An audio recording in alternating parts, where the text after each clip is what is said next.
MLC రాజకీయాలు హీటెక్కాయి. ఈ హీట్లో ప్రధాన పాత్రగా మరి మేనేజ్మెంట్కి వ్యతిరేకంగా గోడి మోయస్ గారు తన వాణిని బలంగా వినిపిస్తూ ఉన్నారు.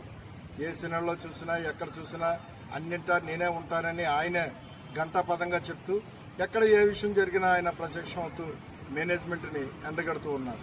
ఈ పరిస్థితుల్లో మరి మోషే ఇదివరకు ప్రాపర్టీ మేనేజర్గా ఎగ్జిక్యూటివ్ కౌన్సిల్గా పనిచేసిన దాఖలాలు ఉన్నాయి. ఆయన టెన్యూర్లో జరిగిన కొన్ని అవకతవకలు జరిగాయి అని ఆయన మరి మీడియా పరంగా సోషల్ మీడియాలో ప్రశ్నిస్తూ ఉన్నారు. ఆ ప్రశ్నల్లో వాస్తవం ఎంత, అసలు ఏం జరిగింది ఆయన మాటల్లోనే మనం తెలుసుకునే ప్రయత్నం చేద్దాం. మోషే గారు, మీ మీద మరి వ్యతిరేకులు అనొచ్చు, మేనేజ్మెంట్ తాలూకు వ్యక్తులు అనొచ్చు, ఎవరైతేనేమి మీ టెన్యూర్లో ఒక లీజ్ అగ్రిమెంట్ విషయంలో మీ మీద అనేక ఆరోపణలు వస్తున్నాయి. మీ దృష్టికి వచ్చిందా?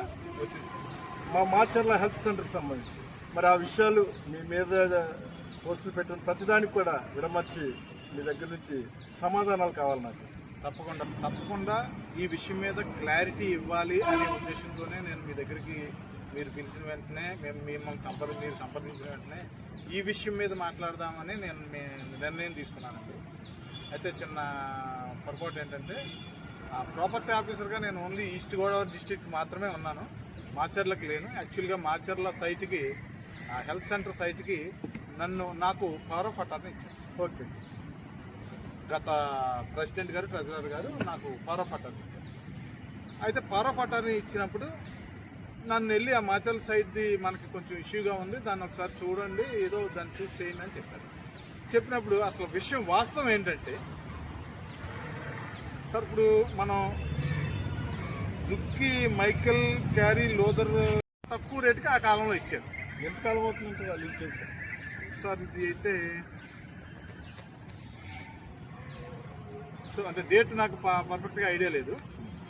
అయితే ఆయన డిఫాల్టర్గా మారడం కారణంగా డిఫాల్టర్గా మారి రెంట్ కట్టడం లేదు, ఇచ్చిందే చాలా తక్కువకి కానీ రెంట్ కట్టడం.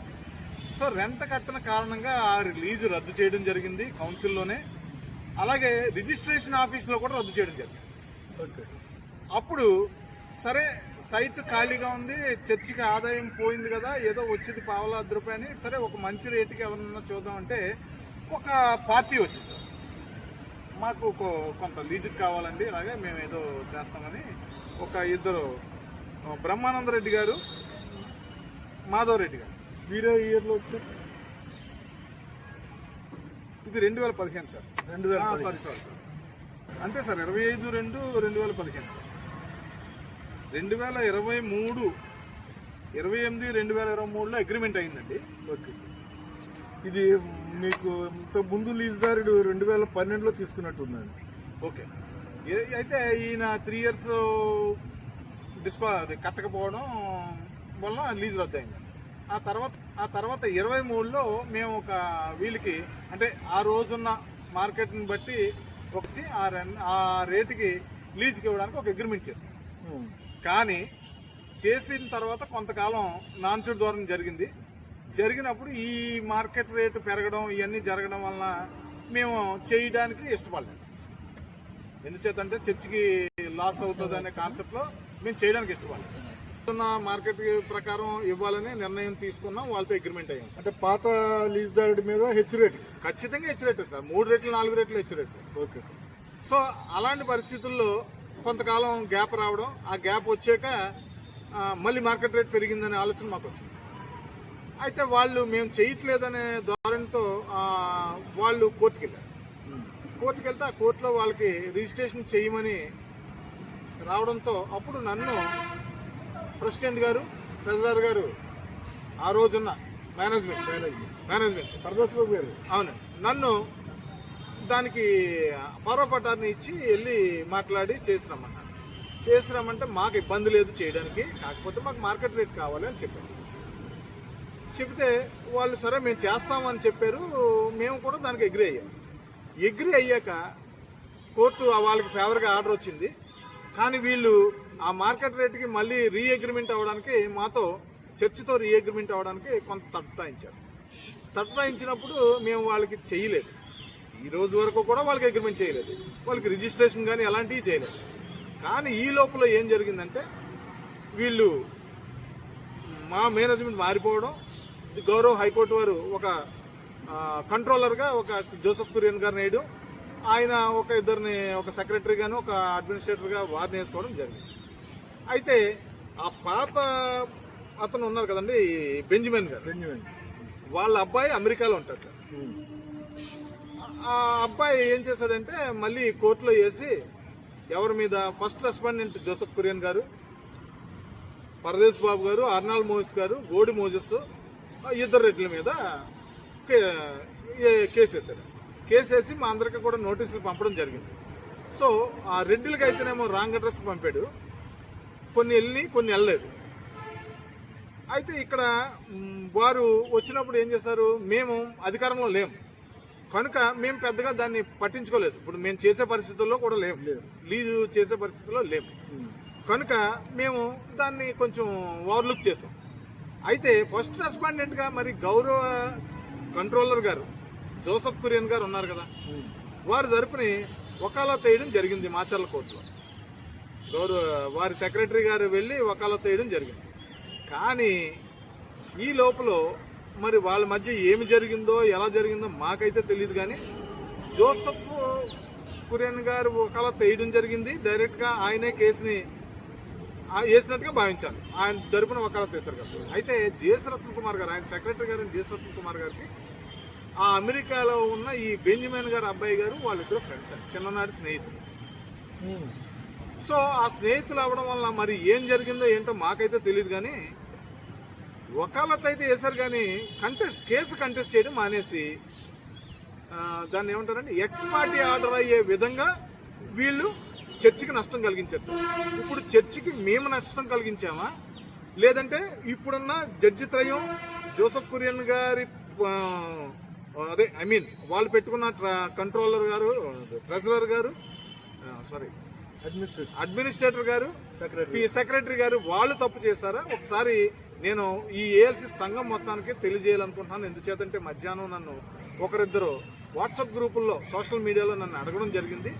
ఇమీడియట్గా నేను అసలు నాకు షోకాజ్ నోటీస్ పంపించడానికే వారికి అర్హత లేదు అడ్మినిస్ట్రేటర్ గారికి. ఎందుచేతంటే వాళ్ళు ప్రాపర్టీస్ మీద అధికారం ఇవ్వండి అని హైకోర్టులో వేస్తున్నారు.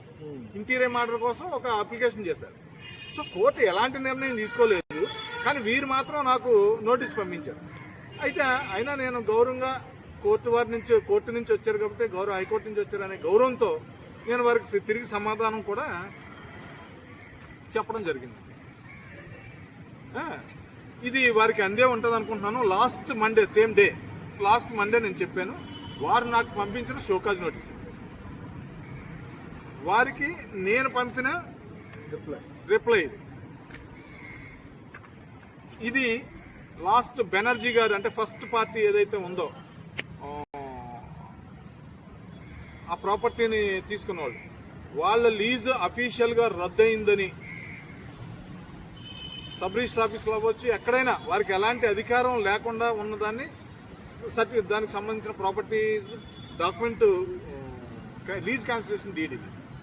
సో మరి ఇంత జరిగాక ఆయన వాళ్ళే తప్పులు చేసి వాళ్ళే మరి ఏం జరిగిందో ఏంటో తెలియదు. మతలబు మరి వారు ఫ్రెండ్స్ గౌరవ్ జోసెఫ్ కురియన్ గారి తరపున వకాల్తా చేసి మరి వారిని ఏ విధంగా వారి గౌరవానికి భంగం కలిగిస్తూ ఏఈఎల్సి చర్చికి నష్టం చేకూరుస్తూ వారు తీసుకున్న నిర్ణయాన్ని సంఘం అంతా గుర్తించాలని మీరందరూ కూడా అపార్థం చేసుకుంటున్నారు. నా పరంగా నేను ఎలాంటి తప్పు చేయలేదు, గత మేనేజ్మెంట్ కూడా ఎలాంటి తప్పు చేయలేదు.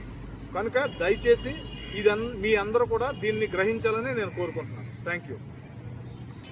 మోషే గారి మాటల్లో భావం ఏంటంటే, మొదటి లీజుదారుడు క్యాన్సిల్ చేయడం వలన రెండో లీజుదారుడికి హెచ్చు అమౌంట్కి వారితో ఒప్పందం చేసి అగ్రిమెంట్ వరకు వెళ్ళాము. అయితే తదుపరి ఆ రెండో పార్టీ కూడా మరి సరైన కారణాలతోటి ముందుకు రాకపోవడంతో ఆ ప్రయత్నాన్ని మేము విరమించుకున్నాము. అంతే తప్పించి దీంట్లో ఎటువంటి పాత్ర నాకు లేదని స్పష్టంగా చెప్తున్నారు. అయితే ఈస్ట్ గోదావరి ప్రాపర్టీ మేనేజర్గా ఉన్న తనకి పవర్ ఆఫ్ అటార్నీ ద్వారా మాత్రమే ఆ మాచర్ల ఎస్ఎట్ దగ్గరికి వెళ్ళడం జరిగిందని.